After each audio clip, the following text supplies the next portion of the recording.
The stars above Earth suddenly filled with shadows.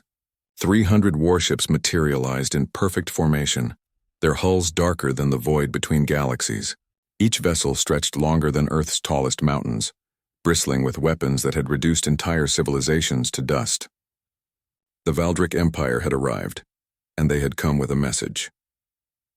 Captain Dae-hyun sat in the orbital defense station, staring at the display screens that showed the massive fleet. He had been coordinating Earth's space traffic for 15 years, but he had never seen anything like this. His hands should have been shaking. His heart should have been racing. Instead, he felt a strange calm washing over him, mixed with something else. Something that made the corners of his mouth twitch upward. The communication channels across Earth lit up simultaneously. Every screen, every device, every broadcast system suddenly displayed the same image. A creature stood before them, towering and reptilian with scales that gleamed like polished bronze under harsh lighting. Its eyes were cold and yellow, its teeth sharp enough to tear through steel.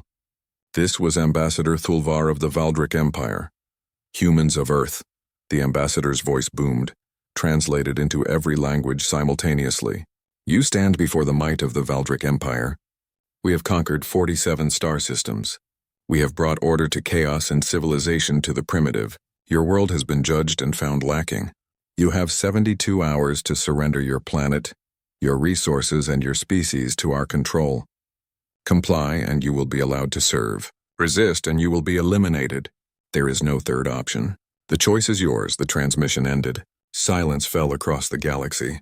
Thousands of species watched through their long-range sensors, waiting to see how humanity would respond.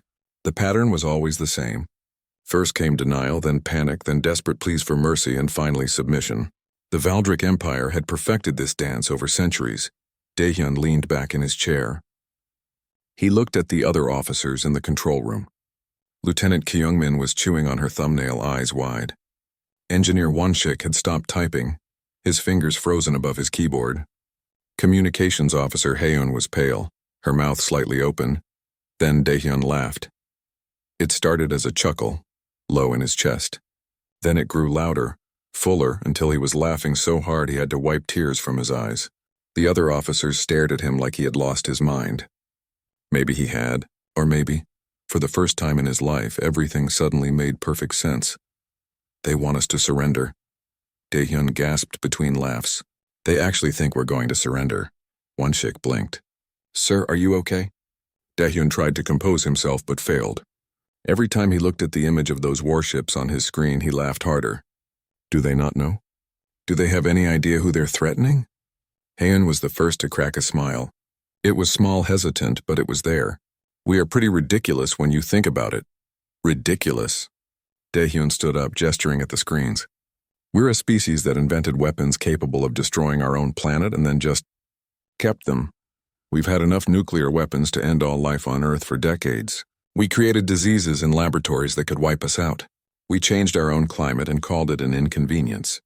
Kyungmin started giggling despite herself. We literally had a Cold War where two countries pointed apocalypse weapons at each other for 40 years just to see who would blink first. And nobody blinked. Wonshik added, his own laughter starting to bubble up. We just lived like that. Kids went to school. People got married. Everyone just carried on while we sat on top of a powder keg. The laughter spread through the control room like wildfire.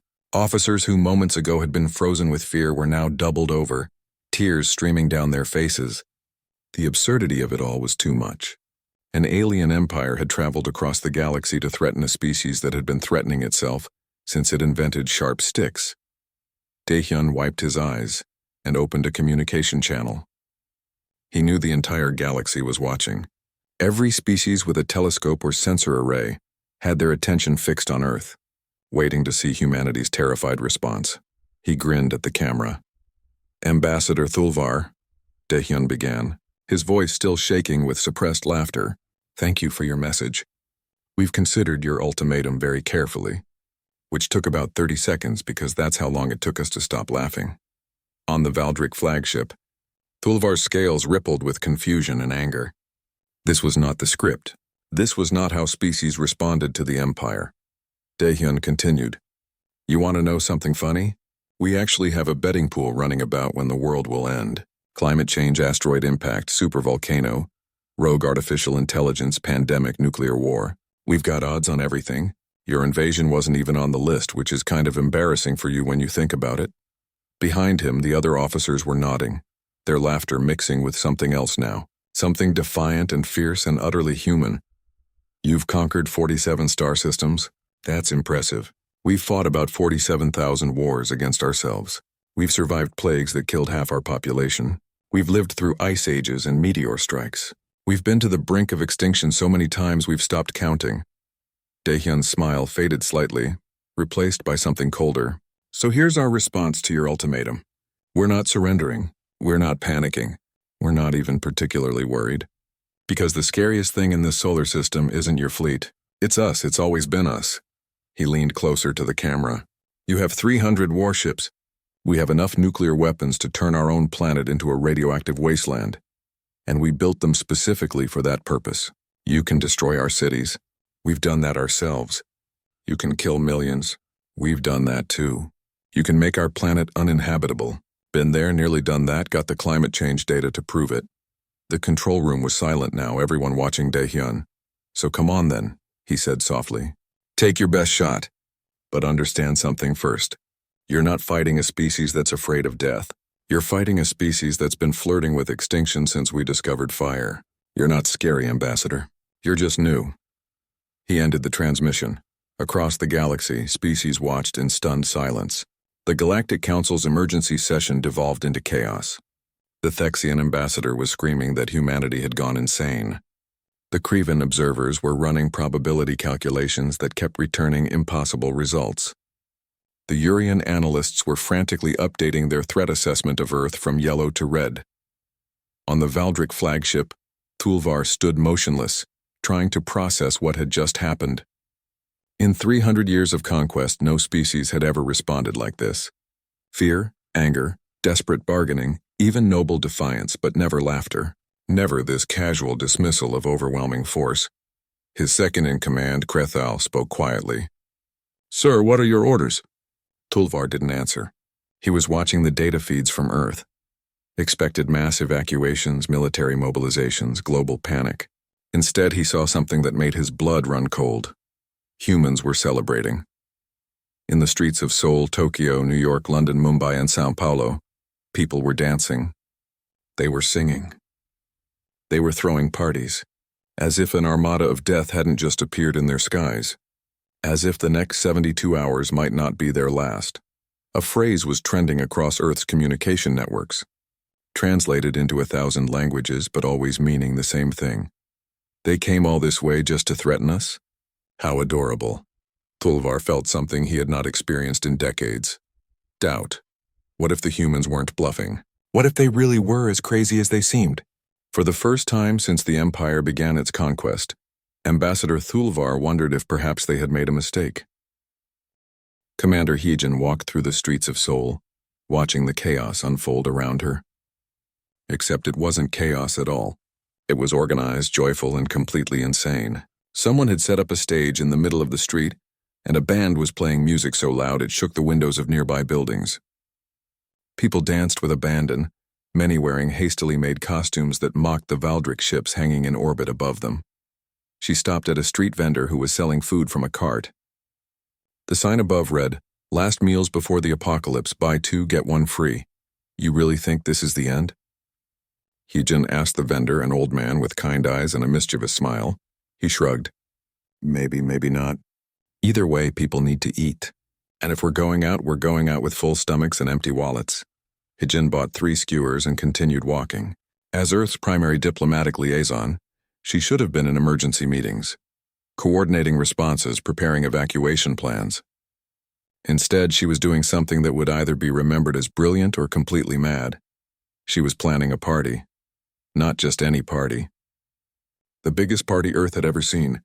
She called it the 3-day festival of cosmic comedy, and the invitations had already gone out. To everyone, including the Valdric Empire.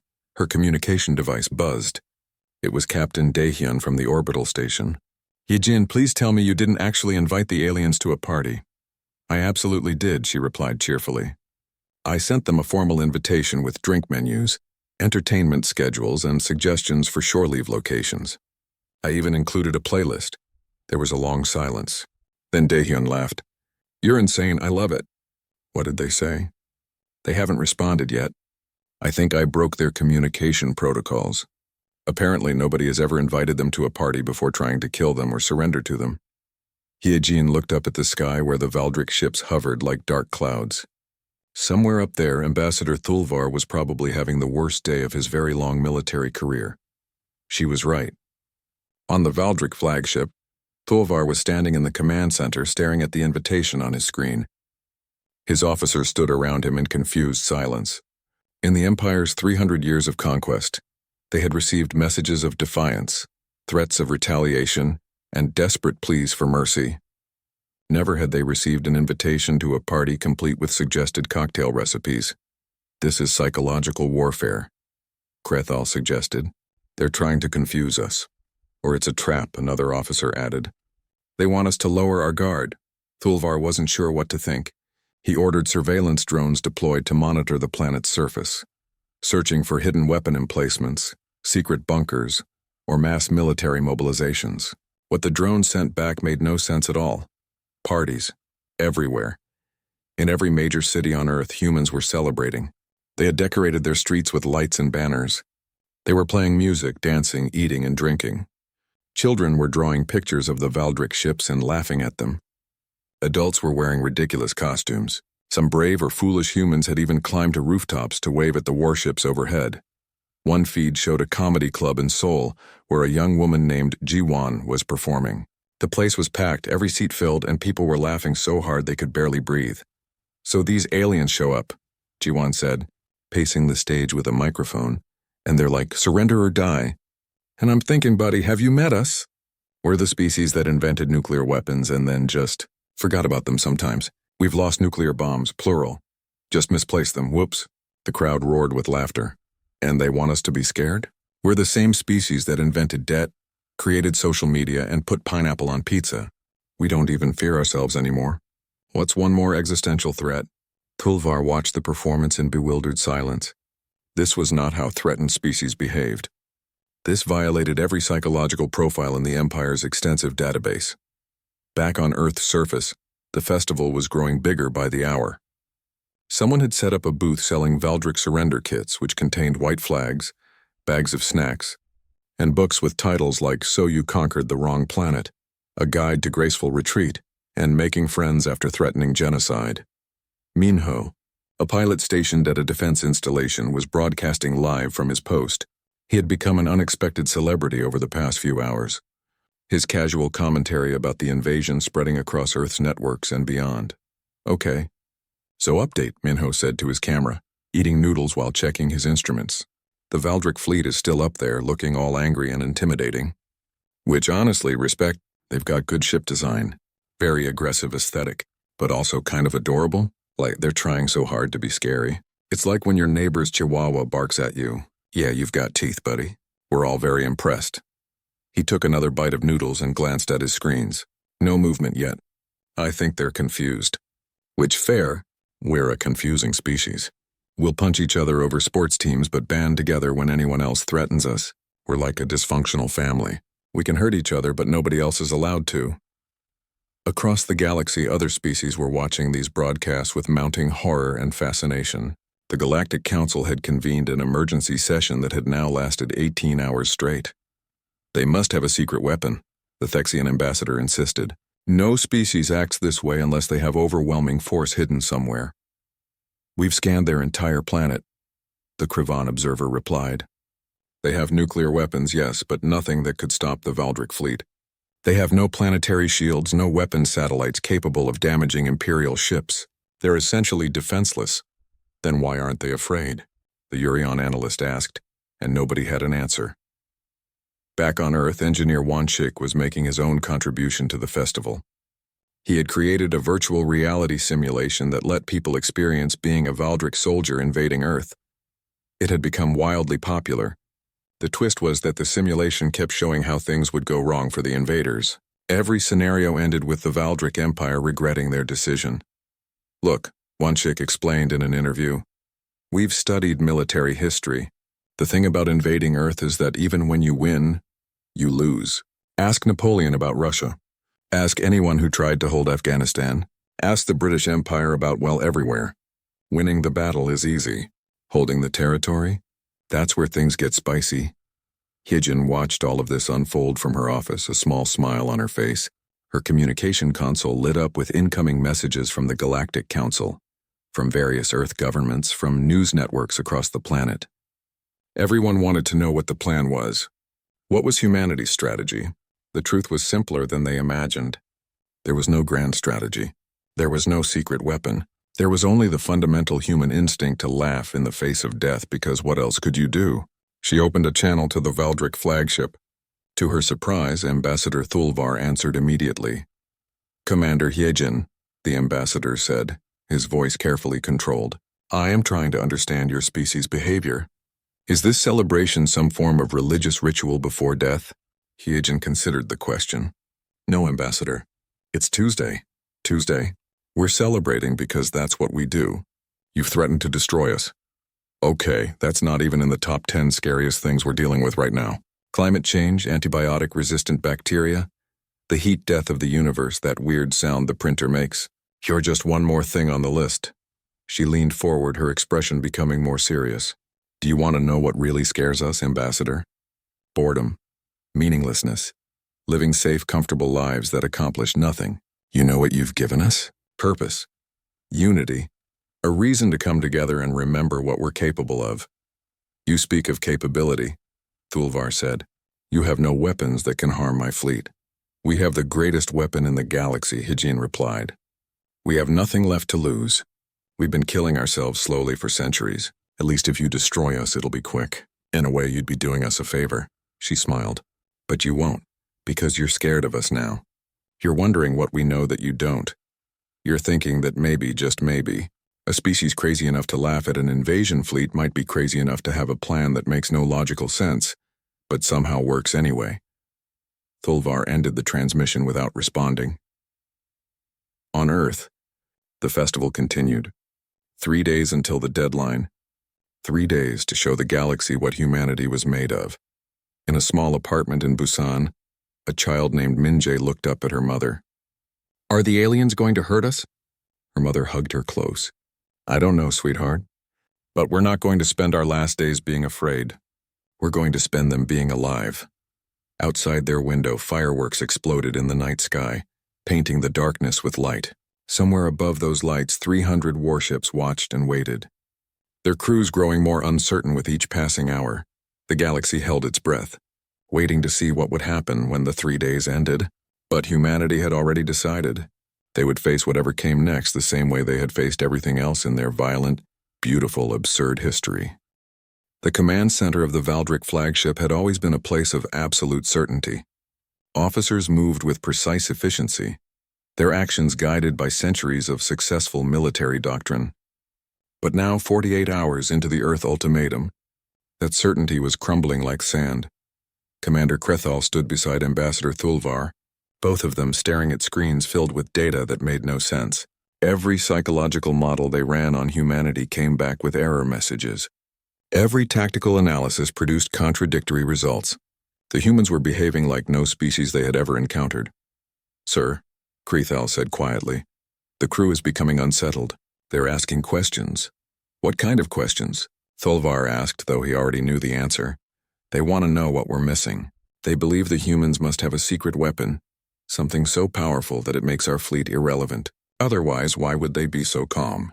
Thulvar had been wondering the same thing. He had ordered deep scans of every military installation on Earth, every research facility, every suspected weapons cache. What they found was both impressive and deeply disturbing. The humans had enough nuclear weapons to destroy their own planet several times over. They had biological weapons capable of killing millions. They had experimental reactors that could theoretically explode with catastrophic force. But none of these weapons could threaten the Valdric fleet in orbit. The human arsenal was designed for one purpose only: killing themselves. They're armed for suicide, Krethal observed, looking at the same data. Every weapon system is pointed at their own planet. Not suicide, Thulvar corrected. Mutually assured destruction. They've built a civilization on the principle that if they go down, they take everyone else with them. He pulled up historical records that his intelligence team had compiled. Wars that killed millions. Weapons that poisoned the land for generations. Experiments so dangerous that even the humans themselves had banned them, only to keep researching them in secret. This species had been its own worst enemy for thousands of years. They're not bluffing, Tulvar said, the realization hitting him like a physical blow. They genuinely don't fear us because they've been living with existential dread their entire existence.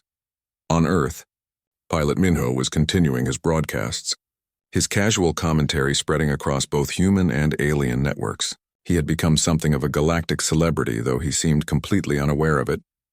Day 2 of the invasion, Minho said, sipping coffee while monitoring his screens. Still no actual invading happening. The Valdric fleet is just hanging up there, probably having meetings about meetings.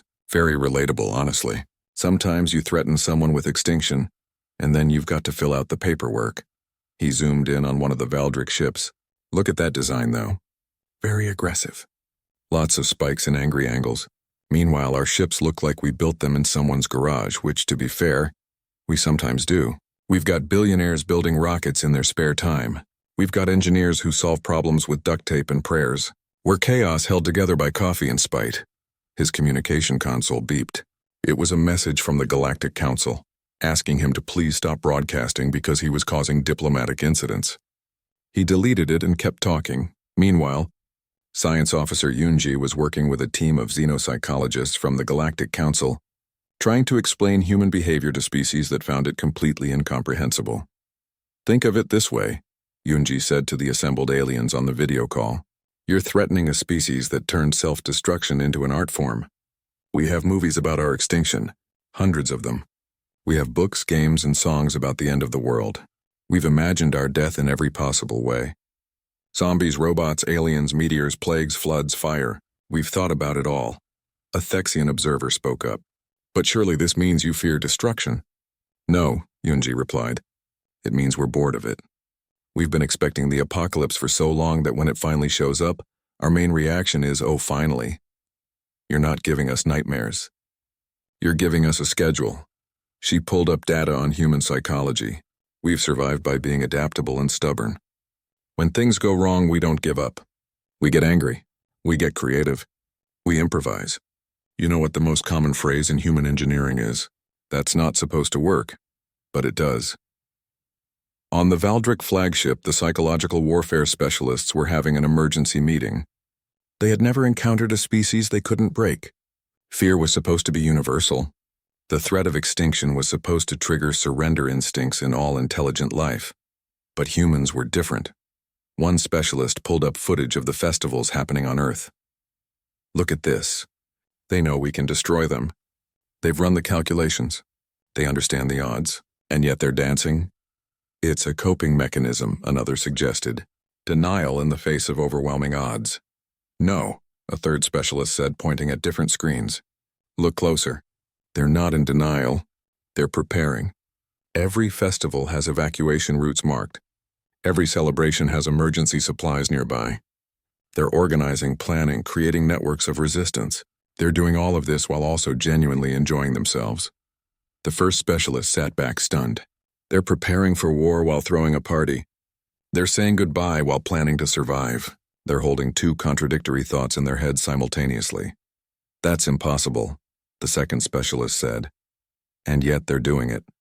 Back on Earth, in a small workshop in Seoul, Mechanic Sango was working on a defense satellite while broadcasting to his growing audience of followers.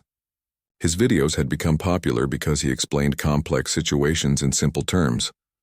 Okay, so people keep asking me if I'm scared, Sango said, tightening a bolt while he talked. Honestly? Yeah, a little. I'm not stupid. There's a massive fleet up there that could vaporize us. But I'm also scared of climate change. And that didn't stop me from driving to work this morning. I'm scared of antibiotic-resistant bacteria. And I still got a cut looked at last week. I'm scared of the eventual heat death of the universe, and I still have a retirement plan. He wiped grease from his hands and looked at the camera. Fear is just information. It tells you something is dangerous. Okay, noted. Thanks, fear. Now what do we do about it?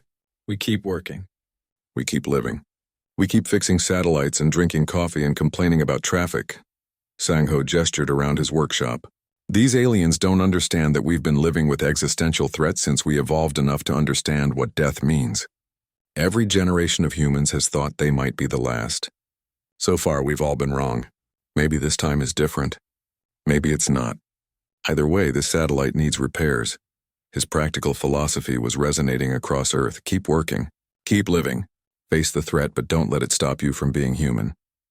On the Valdric flagship, Thulvar was reading translated excerpts from human philosophy, literature, and history.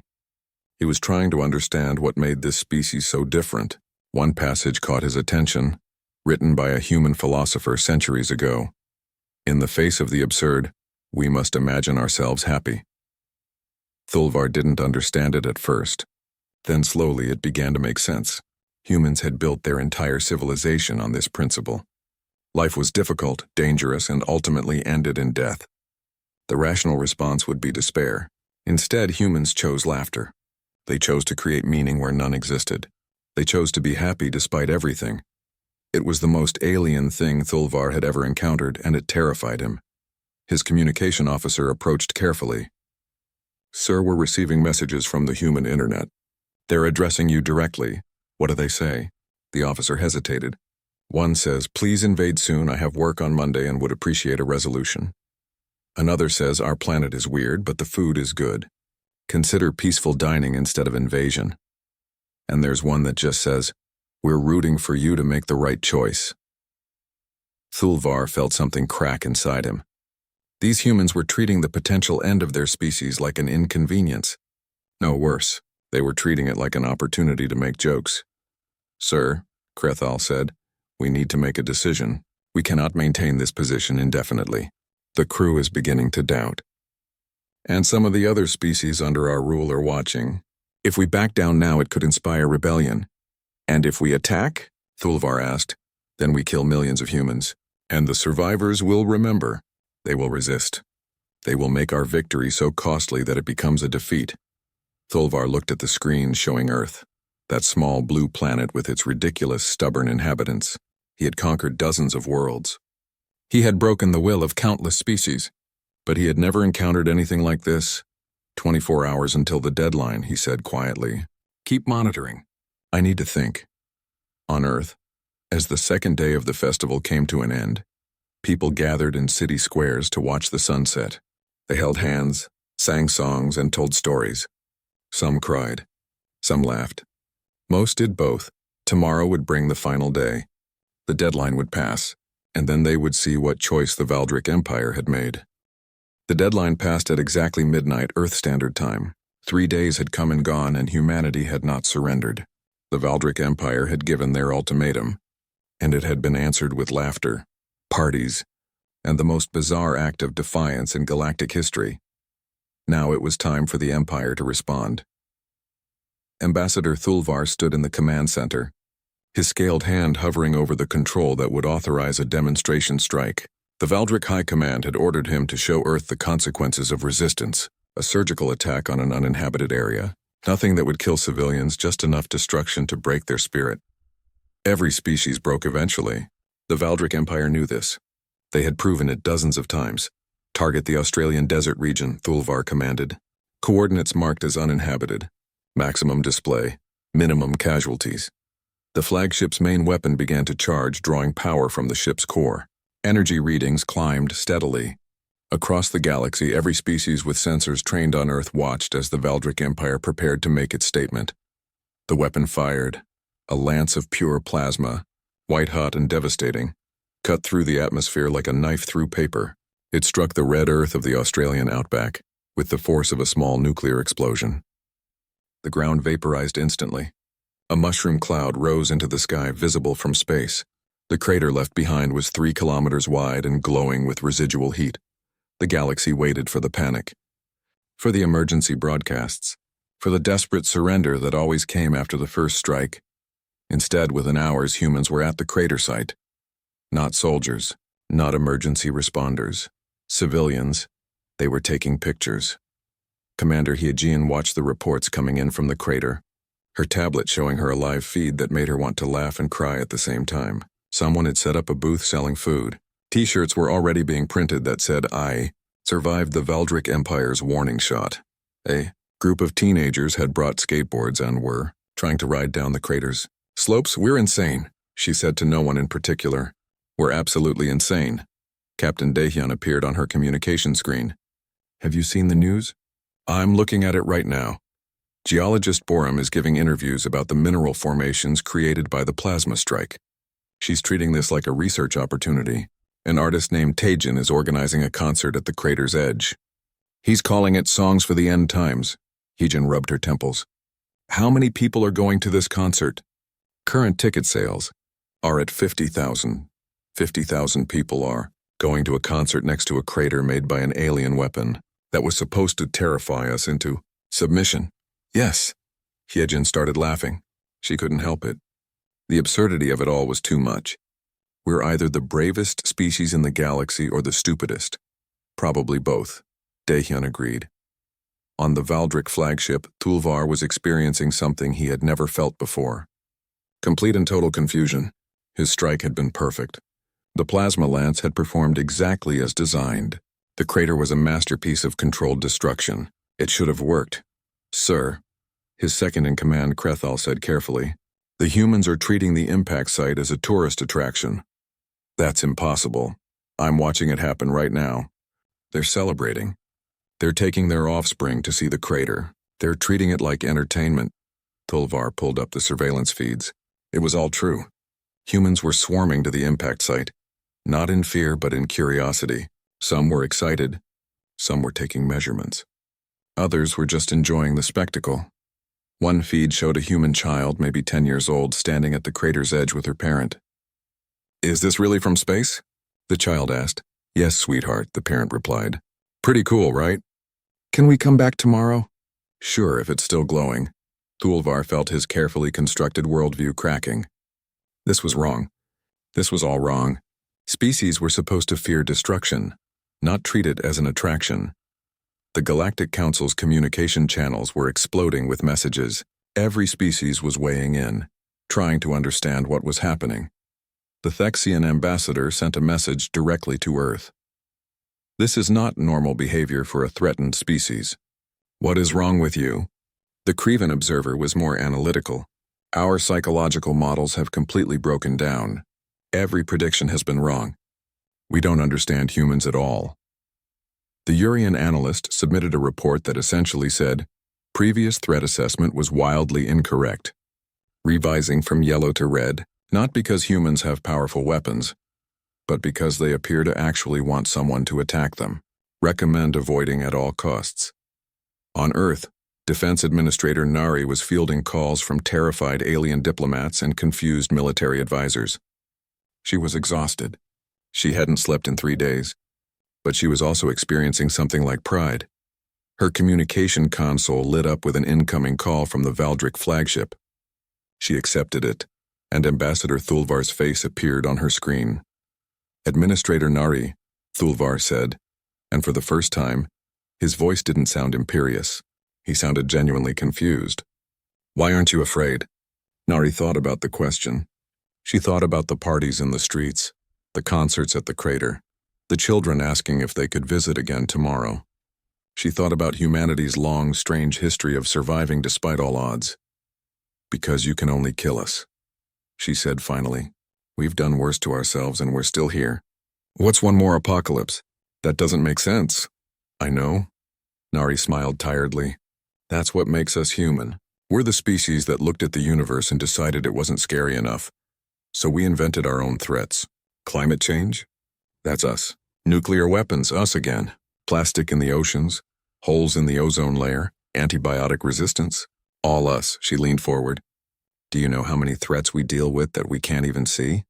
Diseases, radiation, tiny particles in the air, DNA replication errors that cause cancer, prions that fold wrong and destroy your brain. The sun is constantly bombarding us with radiation that would kill us if not for a magnetic field that could collapse at any time. Asteroids fly past us close enough to see. Supervolcanoes sleep beneath our feet." Nari's voice was soft but firm. "Your ships are terrifying, Ambassador. But they're right there. I can see them. I can point at them and say, that's the threat. Do you know how refreshing that is? How almost comforting it is to have an enemy that's visible and honest about wanting to kill us. Thulvar was silent for a long moment. You're saying we're not frightening enough? I'm saying you're almost refreshing in your honesty. You told us exactly what you wanted to do. No hidden agenda. No mysterious symptoms that appear months later. No slow decay over generations. Just straightforward, honest violence. It's almost considerate. You're insane. Yes, Nari agreed. But we're consistently insane. That's our strength. We've been living with madness for so long that it's become normal. Your threat isn't special. It's just Tuesday with bigger explosions. She paused, then added something that had been on her mind. And honestly, Ambassador, I think you're scared of us now. You're wondering what you've gotten yourself into. You're thinking that maybe, just maybe, a species that laughs at extinction might be hiding something you don't understand. Are you? Tulvar asked quietly. Hiding something? Nari smiled.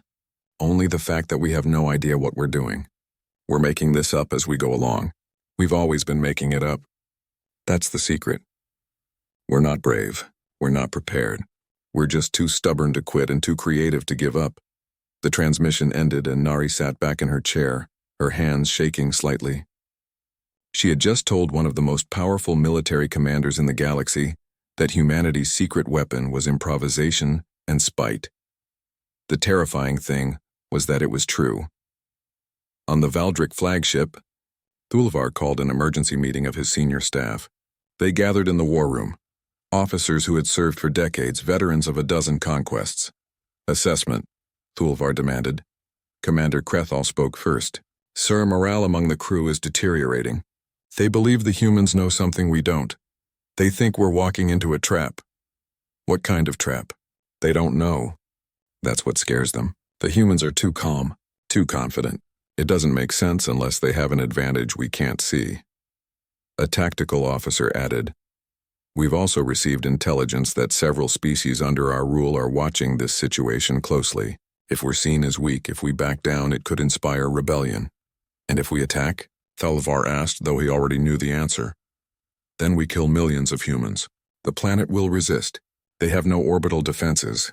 But they have nuclear weapons, biological weapons, and a population that seems willing to use them. We can win, but the cost will be high. And every species in the galaxy will see that humanity made us bleed. Thulvar looked around the room at his officers, these veterans of conquest who had never doubted until now. They were scared. Not of human weapons, but of human unpredictability. We made a mistake, Thulvar said quietly. We assumed they were like every other species. They're not. They're something new. What do we do, sir? Thulvar didn't answer immediately. He thought about the crater that humans were treating as entertainment. 2 weeks had passed since the deadline. The Valdric Empire's fleet still hung in orbit above Earth like dark clouds that refused to break. The standoff had become something strange and unprecedented in galactic history. Neither side was attacking, but neither side was backing down. On Earth, life had returned to something resembling normal, though normal now included 300 alien warships visible in the night sky. People went to work. Children went to school. The festivals had ended, but the spirit remained.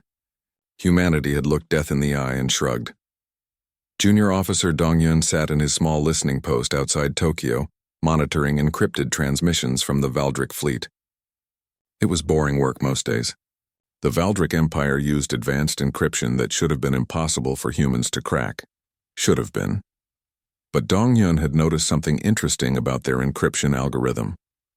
It was based on a mathematical principle that humans had discovered 2 centuries ago. It was sophisticated, yes, but also familiar. He had seen similar patterns in his undergraduate computer science courses, so he started working on it. Not as an official project, just out of curiosity, something to do during the long, quiet hours of his shift. 4 hours later, he cracked it. His hands were shaking as he listened to the decrypted communications flowing through his speakers. Internal Valdric military channels. Supply reports. Morale assessments. Strategic discussions, everything. He immediately called Captain Daehyun. Sir, you need to hear this. Daehyun listened to the recordings, his expression growing more serious with each passing minute. The transmissions painted a picture that was both surprising and somehow predictable. The Valdric Empire was struggling. Their supply lines were stretched. Their crews were exhausted and confused. Morale was dropping. Worst of all, several species under Valdric control were watching the Earth situation and beginning to question whether the Empire was truly invincible. If humanity could resist, maybe others could too. This is intelligence gold, Daehyun said. We could use this? How? Dongyun asked. Daehyun thought for a moment, then made a decision that would either be remembered as brilliant or insane. We publish it. All of it. What? We broadcast these recordings to every species in the galaxy. We show everyone that the Valdric Empire is struggling. We make it clear that we know they're vulnerable, and we do it publicly so they can't pretend otherwise. Dongyun stared at him. That's crazy. If we reveal what we know, they'll have to attack to save face. Or, Daehyun said slowly, we give them a way out. We show them the door and make it easy for them to walk through it. Within an hour, the transmissions were being broadcast across every available channel. Valdric internal communications translated and annotated, available for any species to hear. The galaxy listened in shocked silence as the mighty Valdric Empire's vulnerabilities were laid bare. But Daehyun didn't just publish the intelligence. He included a message. To Ambassador Thulvar and the Valdric Empire, Daehyun's voice carried across the stars. We know you're struggling. We know your crews are tired. We know other species are watching to see if you'll blink. So here's what we're going to do. We're going to give you a way to leave with your honor intact. Commander Hyejin appeared beside him on the broadcast. We propose a mutual withdrawal. Your fleet leaves Earth's system. In return, we offer a trade agreement. Not as servants or subjects, but as partners. She smiled. We have things you want. Entertainment media, for example. Your soldiers are bored out of their minds up there. We have thousands of years of stories, music, films, and games. We have psychological research from our long history of conflict. We have survival techniques developed from living on a planet that's constantly trying to kill us. Daehyun continued. And we offer something else. A mutual defense pact. If any external force threatens the Valdric Empire, humanity will assist. Not because we're afraid of you, but because we recognize something important. You came all this way and didn't immediately annihilate us. That shows restraint. That shows you're capable of choices beyond violence. We're giving you a choice now, Hyejin said. Leave as an empire that made a strategic decision, or stay as an empire that couldn't break one stubborn planet. Either way, the galaxy is watching. The transmission ended. On the Valdric flagship, Thulvar listened to the broadcast in silence. His officers stood around him waiting for orders. The humans had just exposed the Empire's weaknesses to the entire galaxy. The rational response would be overwhelming retaliation. But Thulvar was tired. He was tired of this strange planet and its incomprehensible inhabitants. He was tired of feeling like he was missing something crucial. Most of all, he was tired of being afraid of a species that should have been easy to conquer. Sir, Krethal said quietly, the High Command is requesting your response. Thulvar looked at the tactical displays showing Earth below. That small blue planet where millions of humans were going about their days, somehow living normal lives under the shadow of his fleet. He thought about Administrator Nari's explanation, about the concerts at the crater, about Pilot Minho's casual broadcasts, about the fact that humanity had cracked Valdric encryption using techniques they taught in schools. And he thought about what it meant, that humanity had given him an out. They could have used this intelligence to attack, to expose the Empire's weakness without offering anything in return. Instead, they offered partnership. It was the most strategically sound and yet emotionally generous thing he had ever encountered. Open a channel to Earth, Thulvar said. Direct communication with Captain Daehyun and Commander Hyejin. When the connection was established, Thulvar spoke without preamble. You cracked our encryption? Yes, Daehyun admitted. It was based on mathematical principles we discovered a long time ago. Your implementation was excellent, but the foundation was familiar. You could have kept that secret. Used it against us. We could have, Hyejin agreed, but that would have led to more conflict. We're tired of conflict. We've been fighting ourselves for thousands of years. We'd prefer to try something different. Thulvar was quiet for a long moment. Your proposal. This partnership. What exactly would it entail? Over the next 6 hours, they negotiated.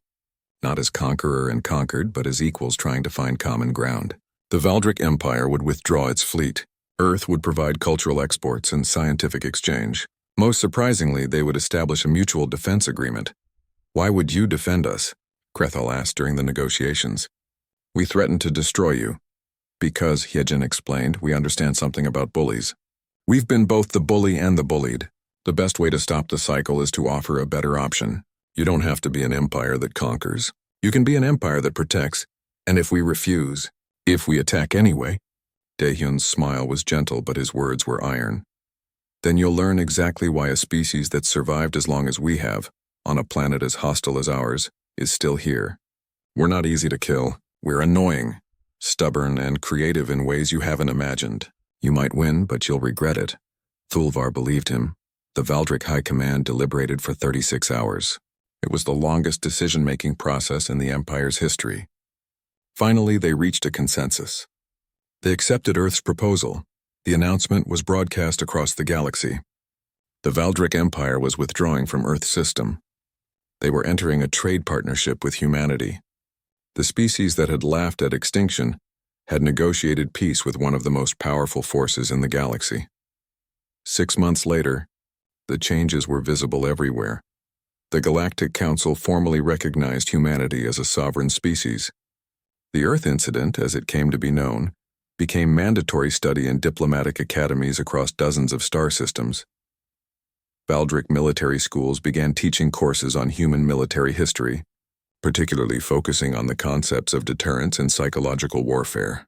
The phrase mutually assured destruction entered the galactic vocabulary. Artist Taijin's Craterside concert became the most watched cultural event in galactic history.